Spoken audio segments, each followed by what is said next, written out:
सबसे पहले बात करते हैं यूपी विधानसभा में हुई सर्वदलीय बैठक की। बैठक में शामिल होने के लिए सीएम योगी पहुंचे। विधानसभा अध्यक्ष सतीश महाना और संसदीय कार्य मंत्री सुरेश खन्ना भी बैठक में मौजूद रहे।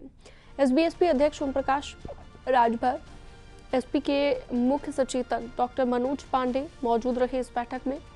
कांग्रेस नेता विधानमंडल दल आराधना मिश्रा मोना और बीएसपी से उमाशंकर सिंह बैठक में मौजूद रहे। निषाद पार्टी अध्यक्ष संजय निषाद, अपना दल कार्यकारी अध्यक्ष आशीष पटेल भी बैठक का हिस्सा बने। मंत्री सुरेश खन्ना ने कहा कि उन्हें उम्मीद है कि विपक्ष सदन में सत्र को सही तरीके से चलने में मदद करेगा।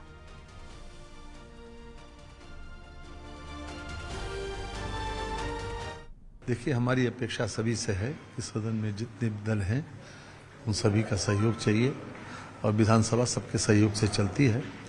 और कार्यमंत्रणा में यही बात तय हुई है कि भाई हमने जो एजेंडा रखा है समय से पूरा हो जाए, जो सदन की परंपरा रही है उसके अनुसार है। और खासतौर से जो विधायी कार्य हैं उसमें कई बिल्स आएंगे, वो भी, और पूरक अनुदान मांगों पर भी चर्चा होगी। समाजवादी पार्टी के मुख्य सचेतक डॉक्टर मनोज पांडे का कहना है कि सरकार सिर्फ अपने विधेयक को पास करवाने के लिए शीतकालीन सत्र बुलवा रही है। शीतकालीन सत्र कभी भी 3 दिन का नहीं हुआ था और एसबीएसपी चीफ ओम प्रकाश राजभर पर भी निशाना साधा गया।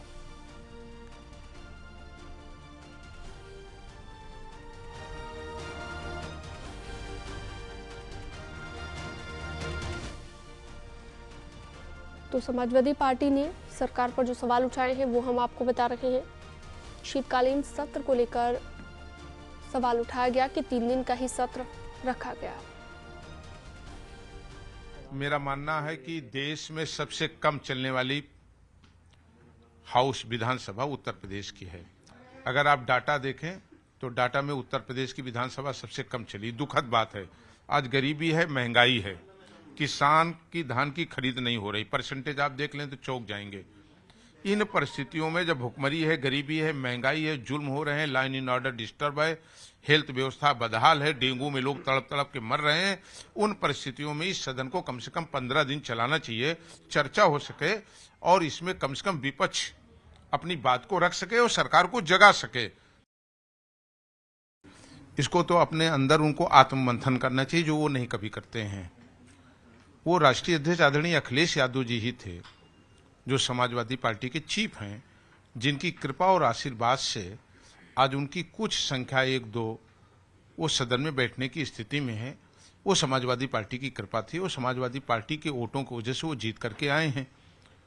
और अगर उनके अपने वोट होते तो जिस घोसी के उपचुनाव में वो गली गली घूमे हैं, खोमचे खोमचे घूमे हैं, घर घर घूमे हैं, वह इतनी बड़ी हार को क्या वो अपने पक्ष में स्वीकार करने को तैयार हैं? नहीं बोलना चाहिए लोगों को, आसमान की तरफ मुंह करके नहीं थूकना चाहिए लोगों को। श्री गुरु नानक देव जी महाराज के 554वें प्रकाश पर्व पर आयोजित कार्यक्रम में लखनऊ के गुरुद्वारे में सीएम योगी शामिल हुए और इस मौके पर सीएम योगी ने कहा कि आज सिख पूरी दुनिया में छाए हुए हैं। लोक कल्याण और जनसेवा ही धर्म है। गुरु नानक देव हम सबके लिए प्रेरणा स्रोत है। धर्म के साथ ही देश की रक्षा की गई। मुगल सत्ता को आज कोई नहीं पूछता, धर्म के साथ देश की रक्षा की गई है। उस कालखंड में बाबर के अत्याचारों के खिलाफ आवाज बुलंद कर सकते हैं या गुरु नानक देव जी ने उस कालखंड में करके दिखाया। जाति पाति के बंधनों से हम मुक्त रहें, किसी भी प्रकार की संकीर्णता से मुक्त रह करके हम कार्य कर सकें, यह प्रेरणा भी गुरु नानक देव जी ने उस समय हमें दी। और दिव्य गुणों से उत्प्रोत किस रूप में थे, यह तो हम सबके सामने मक्का की वो घटना भी सामने आती है।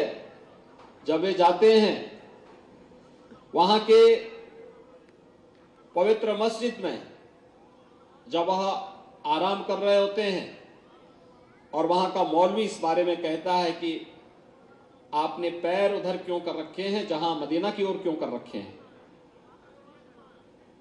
तो उन्होंने कहा कि भाई मुझे तो बताओ, जहां ईश्वर का अंश नहीं है मेरे पैर उधर कर दो। देखा कि जहां गुरु नानक देव जी के पैर वह करता है उधर ही उनको मदीना दिखाई देता है। और तब उन्होंने कहा एक ही ईश्वर सर्वत्र व्याप्त है, एक ओंकार की बात उन्होंने की।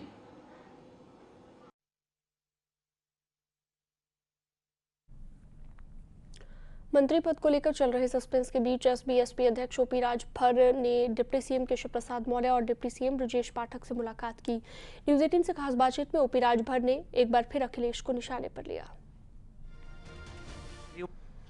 कल आप बस्ती में थे, अखिलेश यादव को आपने भस्मासुर बोल दिया। समाजवादी पार्टी कह रही है वो पर्सनल अटैक लगातार आप कर रहे हैं उन पर।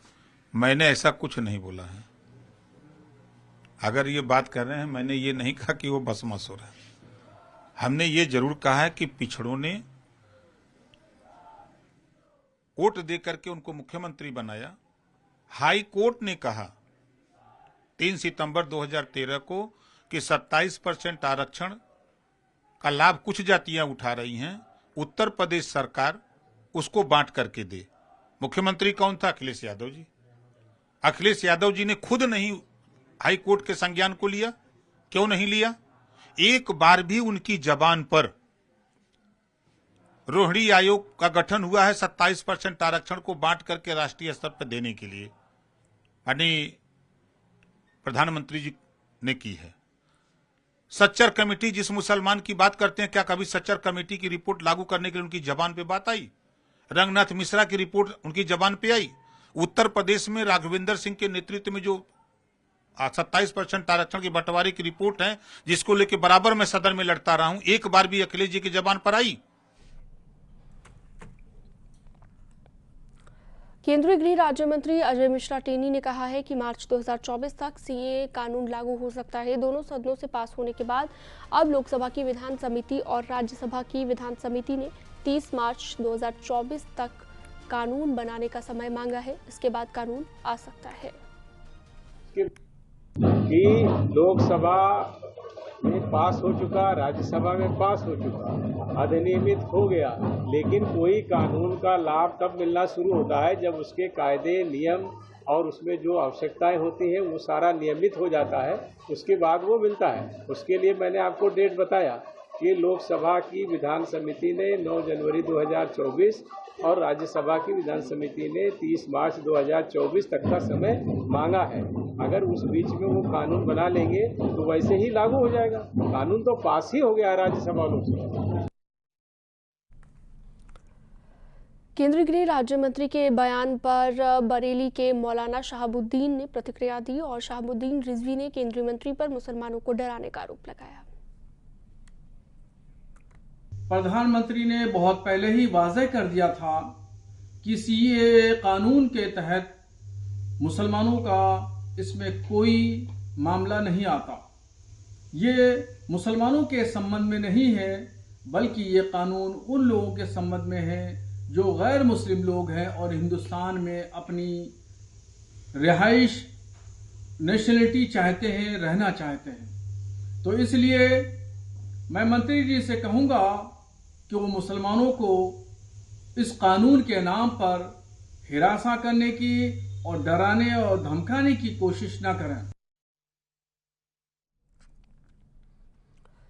लखनऊ में बागियों की बीजेपी में वापसी हो रही है। निकाय चुनाव में निकाले गए पार्टी कार्यकर्ताओं की अब वापसी हो रही है और डिप्टी सीएम ब्रजेश पाठक और अवध क्षेत्र के अध्यक्ष कमलेश मिश्र ने सदस्यता दिलाई है। बीजेपी ने 5000 कार्यकर्ताओं को बीजेपी में वापसी की सूची तैयार की है।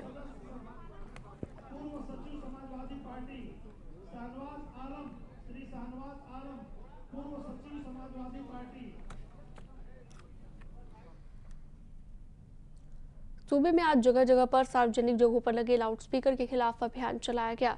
पुलिस और प्रशासन की टीम ने मौके पर जाकर मुआयना किया, कानून का उल्लंघन करने वालों के खिलाफ कार्रवाई की। नोएडा, कौशाम्बी और प्रतापगढ़ में पुलिस ने कार्रवाई की है।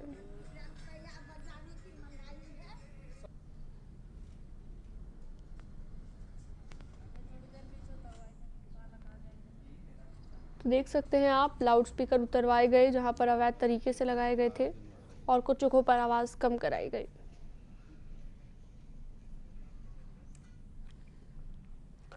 नोएडा में भी अभियान चलाकर 188 सार्वजनिक और धार्मिक स्थलों पर लगे लाउडस्पीकर उतरवाए गए। 17 लाउडस्पीकरों को उतरवाया गया और 17 जगहों पर नोटिस दिए गए। सुबह 5 बजे से 7 बजे तक अभियान चला।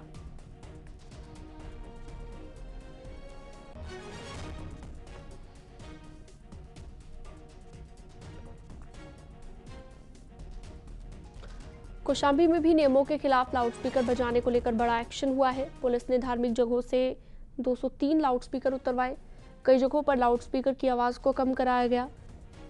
एसपी और एएसपी ने पुलिस फोर्स के साथ अभियान चलाया। जिले में 503 जगहों पर सुबह 5 से 7 बजे तक अभियान चला। प्रतापगढ़ की बात करें, यहाँ पर भी मजहबी शोर पर कार्रवाई हुई। एसपी के नेतृत्व में पुलिस प्रशासन ने धार्मिक स्थलों पर शोर कर रहे लाउडस्पीकरों पर कार्रवाई की है और जिले के अलग अलग इलाकों से 350 लाउडस्पीकर उतरवाए गए। साथ ही कानून का उल्लंघन करने वाले लाउडस्पीकर जिन पर कार्रवाई करते हुए एफआईआर भी दर्ज की गई।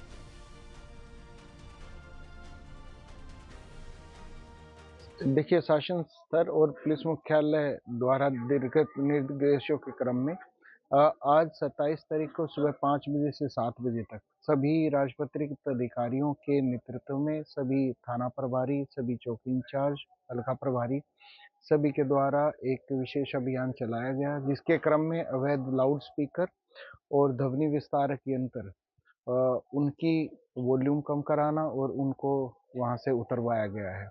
इस प्रकार के व्यक्ति जिनके द्वारा बार बार समन्वय स्थापित करने के बाद, संवाद स्थापित करने के बावजूद भी वहां पर अवैध रूप से लाउड स्पीकर लगाए गए और तेज आवाज रखी गई, उनके खिलाफ अभियोग पंजीकृत कर कार्रवाई की जा रही है और काफी संख्या में इस प्रकार के लाउड स्पीकर और ध्वनि विस्तारक यंत्रों को हटवाया गया है। फिरोजाबाद में भी धार्मिक स्थलों से लाउडस्पीकर उतरवाने का अभियान चलता रहा। नालबंद चौराहा स्थित मस्जिदों से लाउडस्पीकर उतरवाए गए और जब्त भी कर लिए गए। उधर मिर्जापुर में भी पुलिस ने मस्जिदों पर पहुंचकर चेकिंग अभियान चलाया और सख्त निर्देश दिए कि लाउडस्पीकर या तो उतार लिए जाएं या तो उनकी आवाज़ मंदिर परिसर से या फिर मस्जिद परिसर से बाहर न जाए।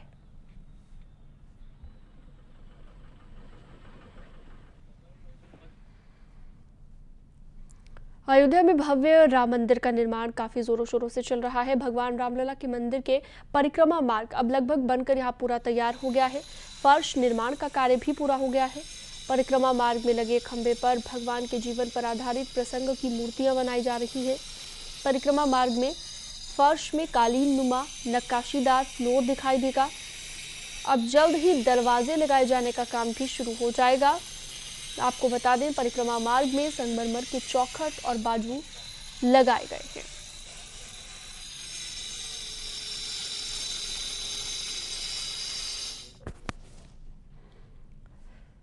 कार्तिक पूर्णिमा के मौके पर आज करोड़ों श्रद्धालुओं ने आस्था की डुबकी लगाई। देश की अलग अलग नदियों और सरोवरों में आस्था का जनसैलाब उमड़ा और स्नान ध्यान के बाद सूर्यदेव को अर्घ्य दिया गया। बाद में स्थानीय मंदिर और मठों में जाकर लोगों ने देवी देवताओं के दर्शन किए, सुख समृद्धि की कामना की।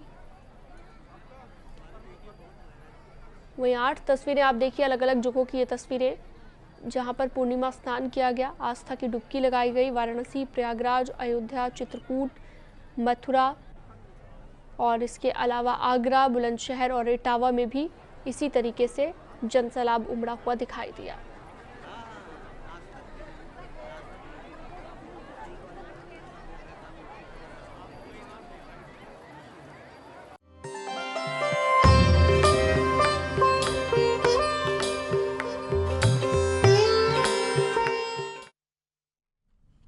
काशी में आज देव दीपावली मनाई जाएगी। योगी सरकार 12 लाख दीपों से घाटों को रोशन करेगी। गाय के गोबर से बने 1 लाख दीपक भी सजेंगे और इसको लेकर वाराणसी के घाटों पर तैयारी पूरी हो गई है। सीएम योगी और कई केंद्रीय मंत्री इसमें शामिल होने वाले हैं। इसके अलावा 70 देशों के राजदूत और 150 विदेशी डेलीगेट्स भी देव दीपावली का अलौकिक नज़ारा देखेंगे। गंगा में क्रूज पर सवार होकर ये लोग गंगा की महाआरती भी देखेंगे। सीएम योगी विदेशी मेहमानों का स्वागत करेंगे। दशाश्वमेध घाट की महाआरती में राम भक्ति और राष्ट्रवाद की झलक दिखाई देगी। इस मौके पर पर्यटक काशी और भगवान शिव पर आधारित लेजर शो और ग्रीन पटाखों का भी आनंद लेंगे। देव दीपावली को लेकर शहर की हो रही साफ सफाई और जोरदार सजावट यहां पर देखने को मिली। सुरक्षा के भी कड़े इंतजाम किए गए हैं।